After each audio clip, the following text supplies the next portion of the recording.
Good afternoon, everybody. I am coming to you from Riorico, Arizona. It's about 50 miles or so south of Tucson, and I'm here for the weekend. I've had a very eventful past 2 to 3 weeks, and really felt like I needed to get away. So I'm here with a really good buddy and his wife who recently purchased a house out here, which is kind of like the wilderness, which I love. Lots of great views. So I'm going to share this with you, and I don't plan to be before you very long.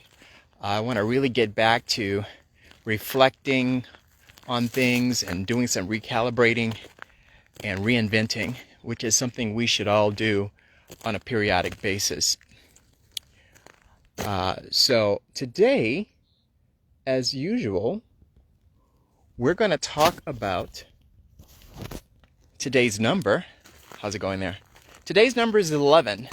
And 11, while it does reduce to 2, 11 itself is a master number, and 11 is a number that is highly intuitive. And for 11, what happens is that you are bringing down the wisdom and intuition of the higher realms down to the earth realms. And so number 11 is an opportunity to download things that you normally wouldn't think of, or ideas and insights that wouldn't normally come to you on an 11 day. If you're quiet, if you take your time to relax and slow down and look for something more meaningful, it will come to you.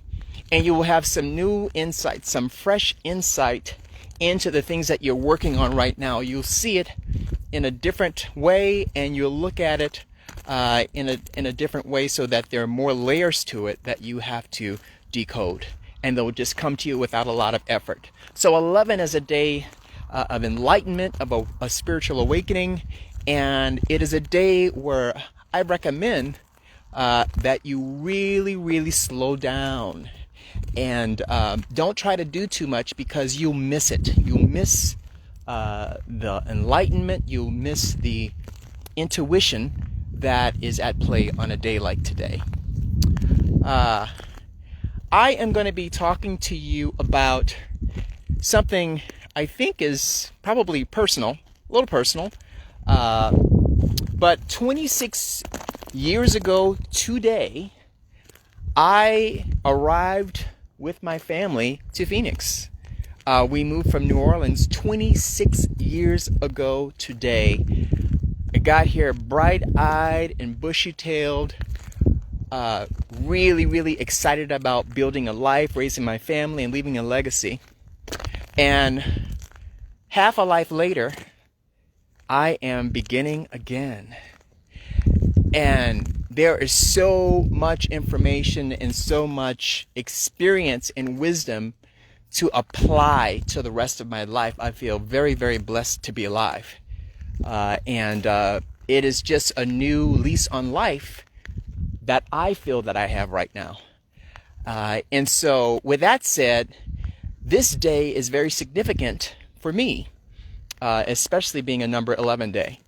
So we talked previously about seeds of intention and planting those seeds of intention, the things that you're working on and the things that you're hoping for, planting those seeds and cultivating those seeds and focusing on them and cultivating them by envisioning things unfolding in the way that you want them to, right? Which is a wonderful thing, because that works. Now, oftentimes, especially right now, a lot of us may have plans that we had and they didn't go the way we wanted them to, right? Doesn't that happen? And this may not be for all of you. This may not resonate for everybody, but because I know this has happened to me to some degree, it's going to resonate with someone. So a lot of the plans that you begin to try to implement or that you came up with, oftentimes they just don't work. Or you work and you put forth a lot of effort and it doesn't pan out in the way that you really want it, in the way that you prefer. And I want to talk to people right now who are in that situation. You know, you could be someone who is relatively successful and most things go well for, and when you look at your life and you weigh the good and the bad, you know, it's pretty much more than 50% good, right? And that's an awesome thing. And so when things don't pan out the way you want them to, how do you handle that? What is the right way to handle it when it just doesn't go the way you wanted it to and you really thought it would and you did everything you were supposed to? You hit all your marks, all of the strategic mini goals that you set up. You hit each of those and you were expecting to wake up the next day to see everything in full bloom, right? And it just didn't happen, or it hasn't happened yet. And you don't see how it's going to happen based on what has happened recently. It's a hard place to be in. But we've all been there, and some of us are there right now. And I want to speak to you. So the point I want to make today is that ask yourself, this thing that I've been working on really hard for, this thing that I've been imagining, is it something that is aligned with my heart? Is it something that is aligned with who I am truly becoming and who I'm really trying to be? Or did I, along the way, fall into an old pattern or fall into an old way of doing things because what I'm trying to create, it felt like it's taking too long, or felt it's gonna take more out of me than I had planned, and so I'm just gonna revert back to the old way of doing things. I'm just gonna revert back to an old pattern that I know works because it used to work and it's something I did all the time. If that is you, let me encourage you, okay? First of all, you are not wrong necessarily for assuming that all the things that you've learned in the past and the skills that you've amassed and the things that you've become really good at, you're not wrong for thinking, you know, why can't I just use this tool that has always worked for me? That's not wrong, okay? But this is the challenge. The challenge is that the world is different now, okay? We've moved into a new age, a new way of doing things, a new way of looking at life, a new way of living. You have been creating some heart-centered things in your life. You can't deny it, you have. There's some heart-centered things that you know are aligned with who you really are at your essence. Heart-centered things that are aligned with your blueprint of who you're supposed to be, who you were made to be. Things that as you think about them, it lights you up. You feel light, you feel like fulfilled, you feel this is who I am. Now, those things coming to fruition, they're not going to just pop up overnight. You're not going to receive the harvest overnight. It just doesn't work that way, okay? And so sometimes when you don't get the harvest, when you think you should get it, you unconsciously revert back to an old pattern or an old way of doing things, thinking, you know, let me just take this shortcut, this quick way that has worked in the past. But this is the problem with going the quick way or the shortcut way. Those old patterns are no longer going to take you to the destination of your vision. Those old patterns and those old ways of doing things no longer lead to your fulfillment and your destiny, because many of your old patterns and old ways of doing things, even things that you were really good at, are associated and connected with old systems and old structures that are falling away. Hear me. The old systems and old structures are falling away. I don't want to name them. I can hear somebody saying, well, what are they? I'm like, no, you know what they are. You know what the old structures are and the old systems that are falling away are. Those are the things you must let go, because they're going to be replaced by your new creations. There are new creations that you are making, that you are creating, that you are in the process of building and bringing to fruition. They're in gestation right now inside you, inside your psyche, inside your heart. And they are, incubating. They're not done yet. And so, but you're getting impatient because you planted these seeds of intention 2 weeks ago, 4 weeks ago, the last 2 full moons. You've been planting these seeds of intention, and you expected to get a harvest by now, and you haven't. And now you are trying to revert back to some old pattern, but it's not going to work. If you go back to your old ways of doing things, people, if you go back to your old patterns and your old paradigms and your old ways of thinking, they're going to lead you the way of all things, which is where these old systems and these old structures are going. They're coming down. So if you want to go down with the old systems and the old structures, go ahead and continue to revert back to those old patterns. Those are not going to work anymore.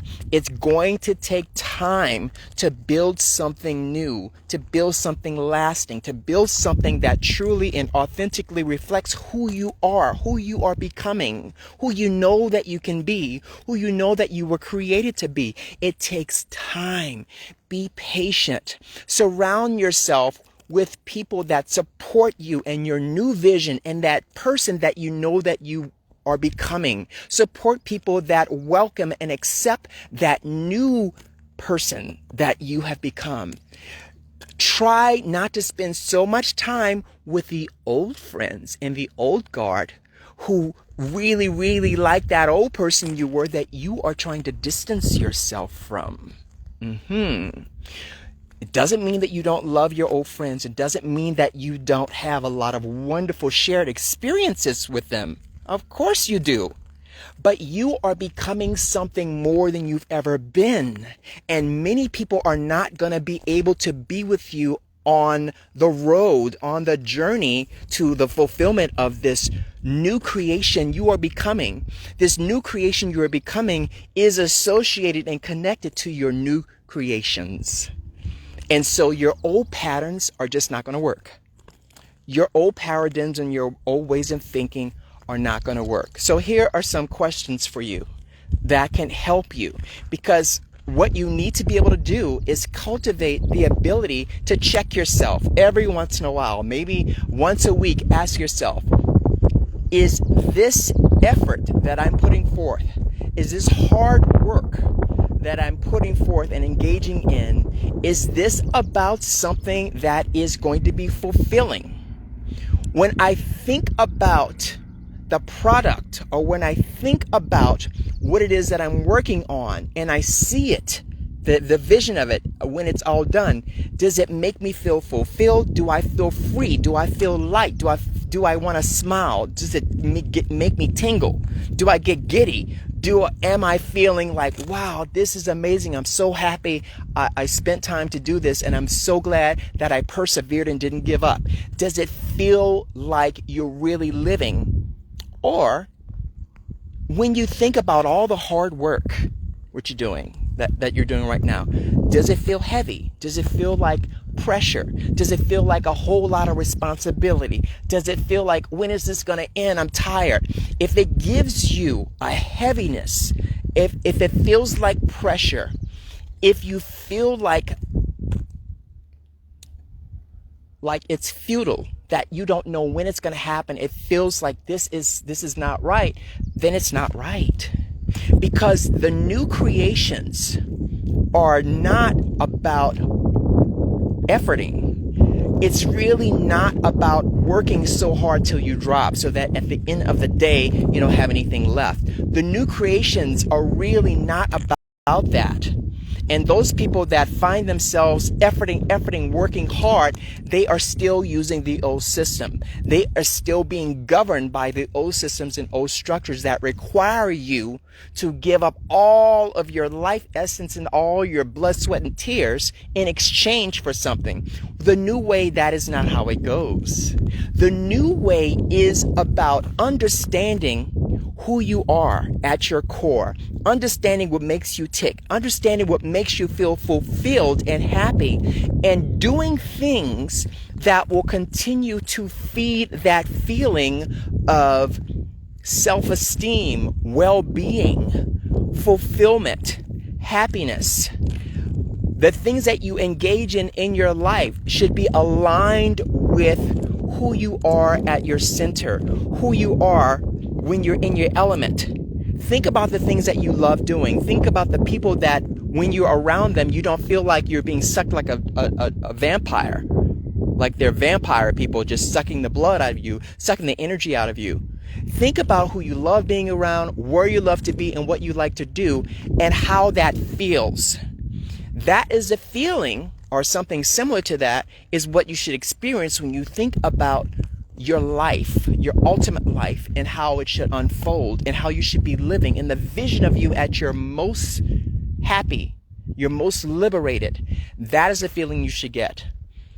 So it should not be about efforting, but it should be about cultivating your fulfillment, cultivating who you are when you're in your element, when you are in a flow state, when things are going like clockwork without too much effort, because you are doing what you were meant to do, because you are doing what you were called to do, what you were built to do. That is what your new creations are. And because they're new, they're going to take some time to grow. They're growing inside you. They're in your inner world. They're in your heart. It's in your mind. Okay? It's on the inside. It's in the unconscious. And so you have to continue to cultivate, meditate, speak affirmation over yourself. Speak words of affirmation over yourself. Speak things that are not as though they are. You are creating it with your thoughts that are positive, with your words that are positive. You are creating this thing inside yourself, and you are living it, and you will do it over and over and over again till one day the thing that you've been working on, the thing that you've been imagining, the things that you have been aligning yourself with, you're going to look around and they're going to be in your life, and you're going to be right in the middle of that fulfillment. And you're going to feel centered, and you're going to feel blessed, and you're going to feel connected to the divine. All of those things take time. But on your way to these things, that is when you grow. On your journey to this destination, which is really not a destination, it's a state of mind, it's a state of heart, feeling fulfilled, knowing that you're doing what you were meant to do. On the way to that is where the growth takes place. So one thing I said before that I'm going to repeat, it is not the goals and accolades that you accomplish that make you, that define you. It's not what defines you. It's goals and accolades that you accomplish. That is not what defines you. It is who you become, who you expand into on the way to those goals and those accolades that makes you who you are. So let's continue to expand and be patient with ourselves and cut ourselves some slack as we take the time to reflect, recalibrate, and reinvent. Okay? These are some challenging times because it's like moving from one age to another, moving from ways that were really, really entrenched in us because we did them over and over and over again to a completely new, different way of doing things. It takes time, but it is the way to growth and fulfillment and enlightenment and a life that is not just one of existing, but one of thriving, one of receiving what it is that reflects you, what it is that resonates with who you really are. That is what life can be about if you take your time and remember to breathe and remember to set time aside to journal, to set time aside to remind yourself of your why. Why am I doing this again? What is important to me again? What is my goal again, and why am I doing it? Why did I make this vow to myself? you should remind yourself. Because it is that exercise, that practical exercise of reminding yourself, of checking yourself, that's going to keep you on the right track. Because otherwise, you're going to lose heart, because creating something new takes a new muscle that you're flexing. It's not something you've ever done before on a prolonged basis. So it's going to take some time. All right? So go ahead and be good to yourself. And remember that this is something that makes your life, or will make your life, way, way more interesting, way, way more beautiful, way, way more fulfilling than it's ever been. Okay? Don't give up. Don't lose heart. Persevere. Hang in there. And let that thing that is gestating, let that thing that is in the oven, let it cook. Give it some time. Cultivate it. Speak to it. Love it. Accept yourself and believe that you can become and unfold into that person that you know is inside you. Okay? That's what I'm doing. You can do it too. Love you all. Take care. Always a pleasure.